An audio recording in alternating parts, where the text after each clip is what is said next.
আসসালামু আলাইকুম অ্যাডমিশন শিক্ষার্থীরা, তোমাদের রাজশাহী ইউনিভার্সিটির সি ইউনিটের ভর্তি পরীক্ষা আর মাত্র 10 দিন সময় হাতে আছে। শেষ 10টা দিন। এই 10টা দিনে তোমাদের প্রিপারেশনটা কিরকম হওয়া উচিত তা নিয়ে আর কি এই ভিডিওটা।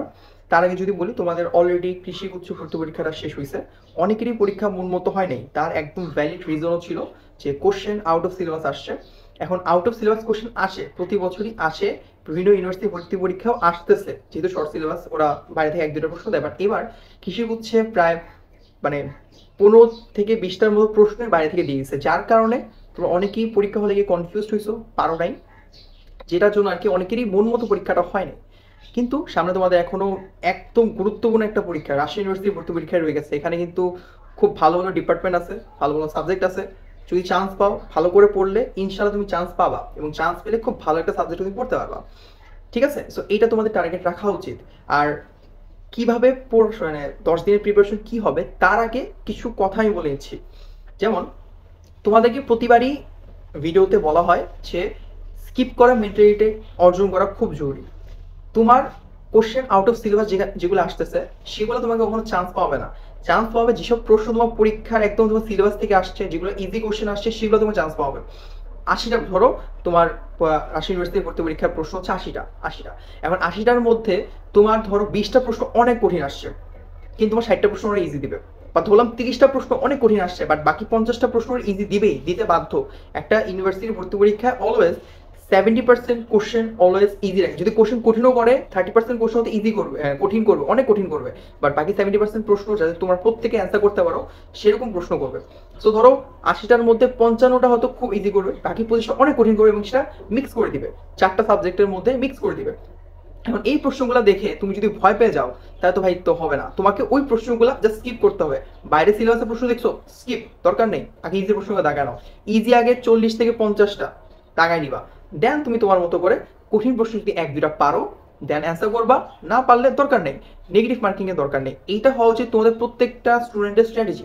জানি না তোমরা গিয়ে কেন প্যানিক করে ফেলো, পরীক্ষা হলে গিয়ে কঠিন প্রশ্ন হইতেই পারে ভাই, অনেক কঠিন প্রশ্ন হইতে পারে, ডাজেন্ট ম্যাটার। বাট যেগুলো ইজি প্রশ্ন সেগুলো তোমার চান্স পাবে, সেটা অলওয়েজ মাথায় রাখবা।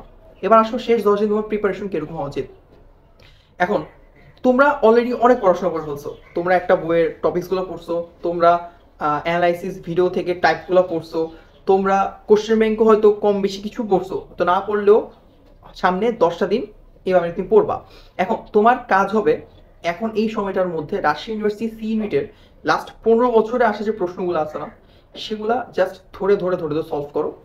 যে টাইপে বা যে টপিকে তুমি আটকাবা, মনে হচ্ছে যে একদম একটা হইতে পারে যে দুই রকম কাহিনী হতে পারে। একটা হচ্ছে তুমি সূত্র ভুলে গেছো, দ্রুত সূত্র দেখে ফেলবা। আরেকটা হচ্ছে তুমি কোশ্চেনই বুঝতে নেই যে কি কনসেপ্টের কোশ্চেন আসছে, সেই কনসেপ্টটা দ্রুত ক্লিয়ার করে ফেলো। এখন কথা হচ্ছে ভাইয়া, বলতে পারো ভাই আমি তাহলে প্রতিটা টাইপ কিভাবে আলাদা ইন্ডিভিজুয়াল কিভাবে করবো, আসলে মানে কোন টাইপ থেকে আসছে আমি কিভাবে বুঝবো।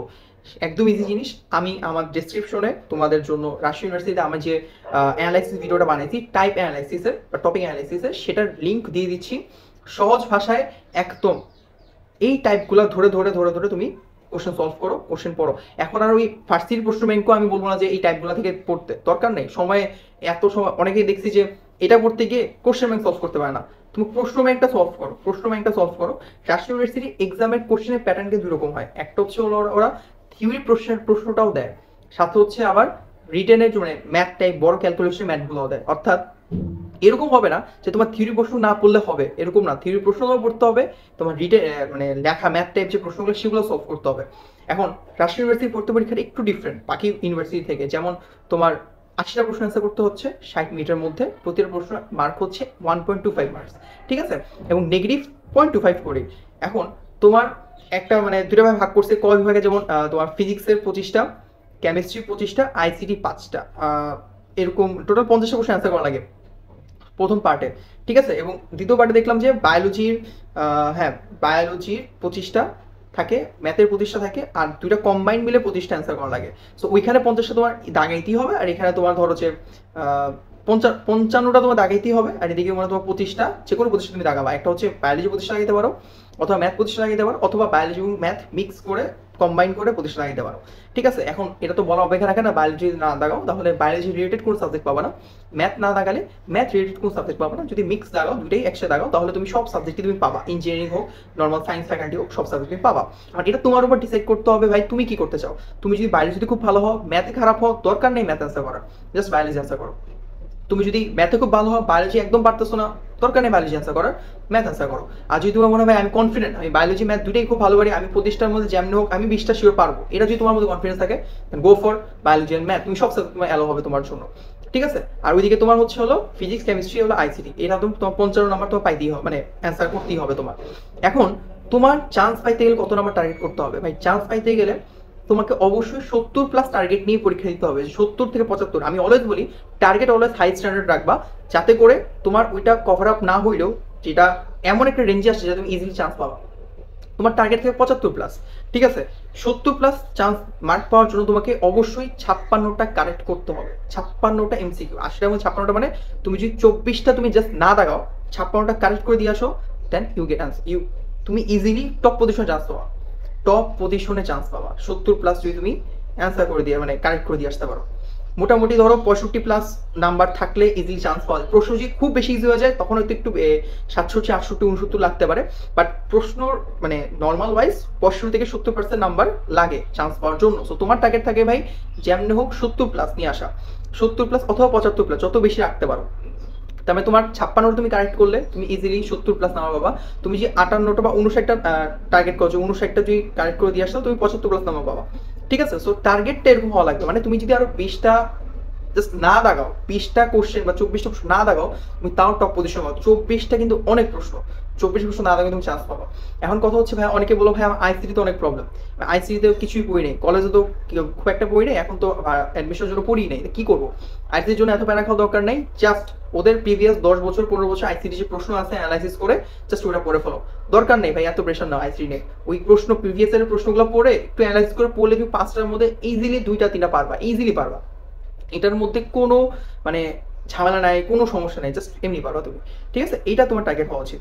এখন কথা হচ্ছে ভাই এই সময়টা 10 দিনে কতক্ষণ করে কত ঘন্টা করে পড়বো, অনেকে দিকে প্রশ্ন করে কত ঘন্টা করে পড়বো, ভাই কত ঘন্টা করে পড়বো এটার কোনো লিমিটেশন নাই, তোমার যতক্ষণ পড়লে তোমার শেষ হবে ততক্ষণ পড়ো। তোমার যদি 5 ঘন্টা পড়ে তোমার কমপ্লিট হয়ে পড়া, তুমি 5 ঘন্টা পড়াশোনা করো। তোমার যদি মনে হয় ভাই আমি 2 ঘন্টা পড়ে আমার হয়ে যায়, 2 ঘন্টা পড়ো।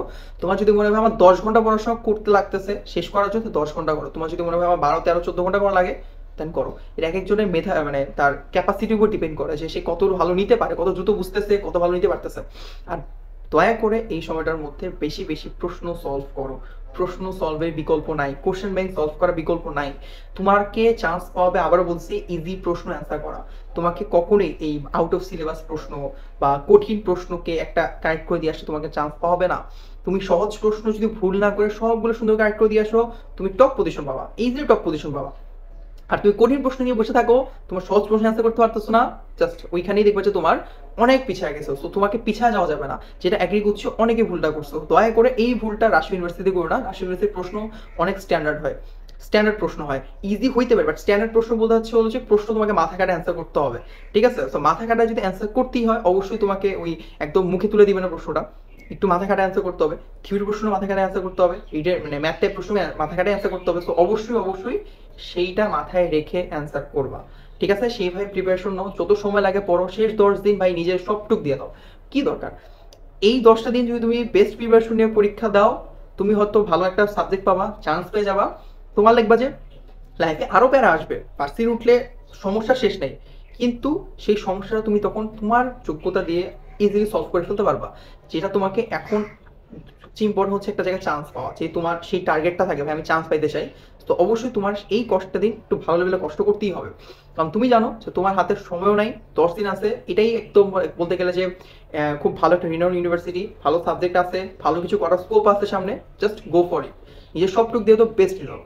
এইটাই হচ্ছে প্ল্যান, এটাই মাস্টার প্ল্যান, এটাই হ্যাক্স, এটাই সবকিছু। সো এইটাই আমি বলো ফলো করতে, আমি টাইপের লিঙ্কগুলো দিয়ে দিব, জাস্ট ওই লিঙ্ক ওয়াইজ টাইপগুলো একদম সুন্দর করে অ্যানালাইসিস করে দাও। দয়া করে একটু টাইপগুলো দেখো, দরকার হলে খাতায় লেখা, দরকার আমার কথা শুনতে হবে না, জাস্ট টাইপগুলো তুমি খাতায় লিখে রাখো বা দাগায় ফেলো, দাগায় জাস্ট তুমি সলভ করো। ওই টাইপগুলো ওয়াইজ এমসিকিউ সলভ করো, কোশ্চেন ব্যাংক সলভ করো, 15 বছরের প্রশ্ন সলভ করো, ইনশাল্লাহ তুমি চান্স পেতে বাধ্য। আল্লাহর রহমতে তুমি চান্স পাও, তুমি যদি পরীক্ষা লেগে কোনো ব্লান্ডার না করে দিয়ে আসো একবারে, যে টাইম নিয়ে ব্লান্ডার করো অথবা নার্ভাস হয়ে যাওয়ার ব্লান্ডার, এইসব যদি না করো ইনশাল্লাহ তুমি চান্স পাবা। So that's it. আর রাজশাহী ইউনিভার্সিটি নিয়ে যদি কোনো সাজেশনস লাগে যে ভাই আমাদের এই হেল্পটা দরকার, তো বলতে পারো, ইনশাল্লাহ ভাইয়া চেষ্টা করবো হেল্প করার জন্য তোমাদের।